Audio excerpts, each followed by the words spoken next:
Hi guys, today we're in my shop and I'm going to show you how to turn some blocks of wood into a nice leg for a dining room table. So as you can see, this is going to become this. Alright, a lot of softer edges, some curves. I think it's a lot nicer to look at. We're using walnut, which is a very hard wood and it's used for furniture a lot. And so I'm going to show you how to do some basic shaping to make this into that. So, hope you enjoy.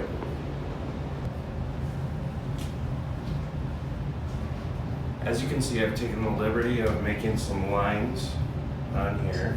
Now, these pieces come apart, and I'll show you how they work. Okay, so this has a slot in it, as you can see, and this is meant to accept that slot. Alright, so what I'm going to do first is I'm going to go on the bandsaw with this, and I'm going to bring it down to an acceptable dimension. I'm going to take off some of the weight, and then I'm going to put my template on it and finish by routing it so I know exactly what size it is.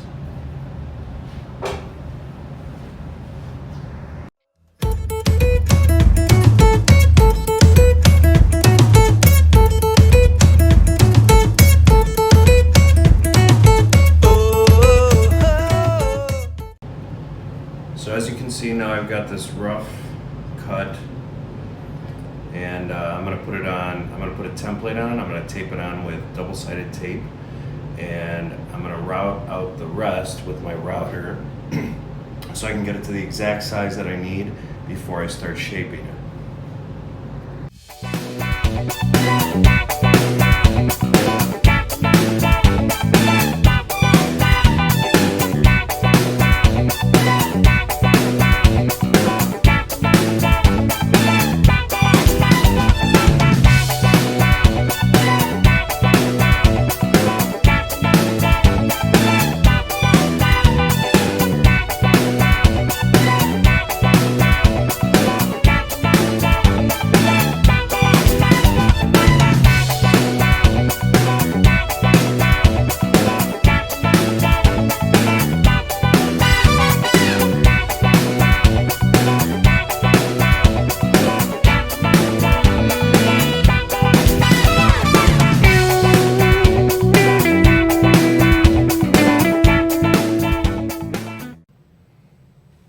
So as you can see now, we've taken it down nice and clean. We've got nice edge everywhere. If you noticed in the last video, I was routing from left to right. You always want to do that because that's going the opposite way of the blade, which if you go the other way, you're going to get what's called a jump cut, and you'll see me doing that from time to time in the video. Because I have to ease into some of the cuts. Otherwise, I'm going to have some major problems and get some tear out. That's a very large blade that I was using. This is I believe this is a 3-inch blade. And I put a bearing on there so it can ride on the template. So now I'm going to show you how to shape using a really fun tool. This bugger. This is called a draw knife. Okay, one of my favorite tools. I did not realize how much I would enjoy working with hand tools until I started using them. So I'm going to go through a process of using a draw knife, a rasp. Okay, the difference between a rasp and a file is it's very coarse. It's kind of like really coarse sandpaper. And then I'm going to go down to actual sandpaper, and I'm going to use some sanding blocks to get this shape to the way that I want. So, enjoy.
you look at this side, you're gonna see that it's very square.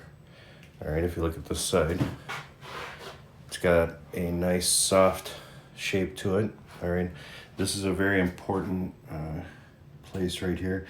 My idea was that where it cradles the horizontal piece, I wanted it to look like it was holding it. It ended up kind of looking like a tulip when it's all done, or a guitar fretboard. I'm not sure which one.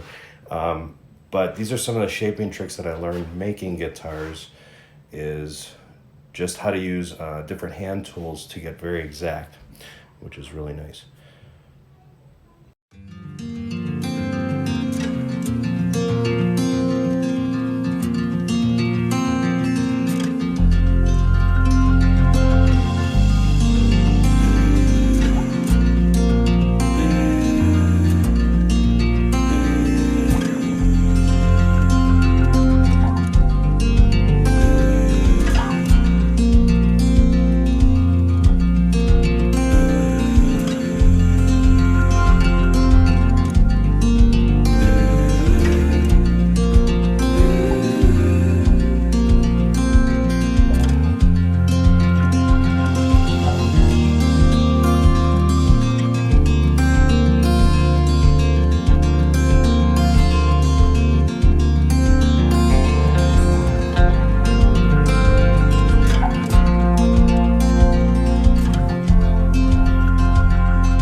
So the block of wood that we used before has now become pretty close to the same shape as the other one.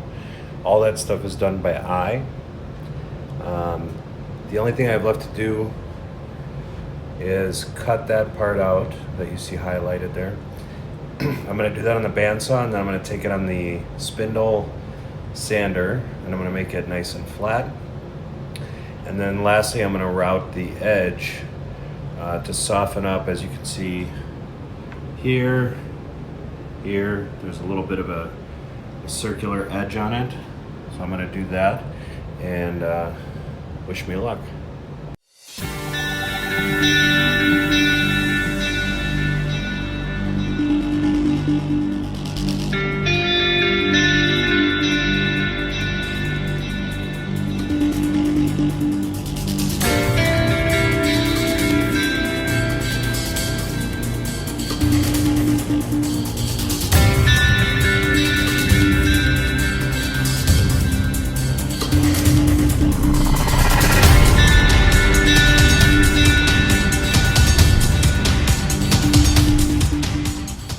Creates quite a mess when you're doing work like this.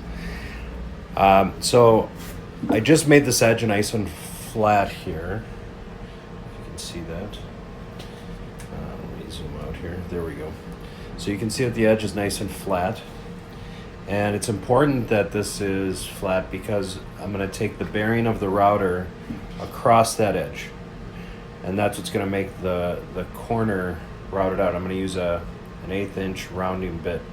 And it's basically just going to soften up the corners and the edges, so it's going to make it look more touchable, I guess, instead of so harsh.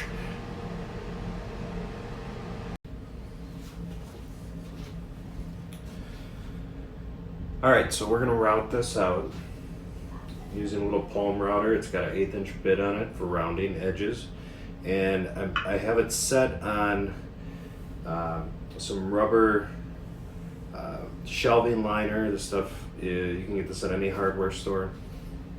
And It's basically going to keep it right in place as I route the edge. It's a very small bit, so it shouldn't provide much force.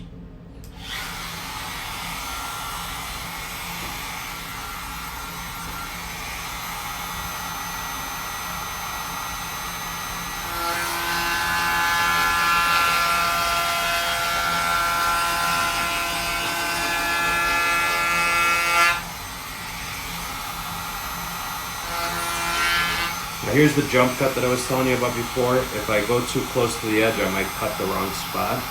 So what I'm gonna do is go backwards, and you have to be really careful because it'll really take off on you if you lose control of it. Okay? So in general, you always want to do your cross cuts first. Turn this off when I'm talking. You always want to do your cross cuts first. That means going across the grain like this, because you're going to get tear out on the end of the cut. So as I come across here, I'm going to get tear out right on this edge. That means that the wood is going to pop out here.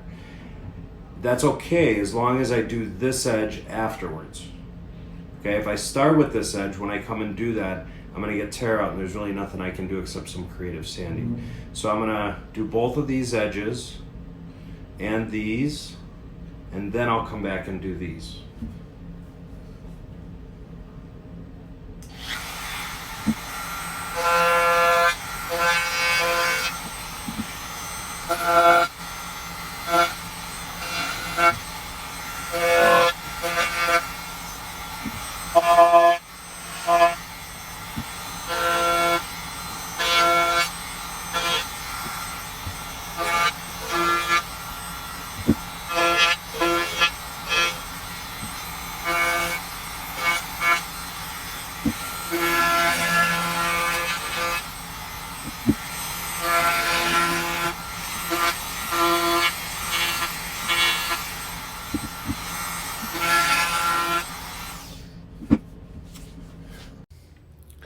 So this is the finished product, or at least 2/3 of it.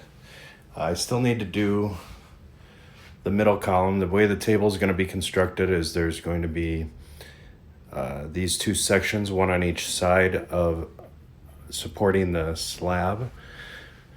So what I have to do with this middle section is the exact same thing I did with the other two legs. Now this one's got kind of a funky shape to it. It's like an L, and I did that so that I could secure the corner, give it a nice place to be, and stabilize it and give it a nice miter joint. So I just need to shape those two wings just like I did the other two. So I'm gonna do that, and then that section will be close to done. Then I just gotta do a bunch of finishing stuff and repeat it all over again with the other side. Well, I hope you got some insight into what I'm doing in my house during the coronavirus. I'm going to be posting some other videos like this. Make sure to like it or comment if you want to see more, and we'll see you soon.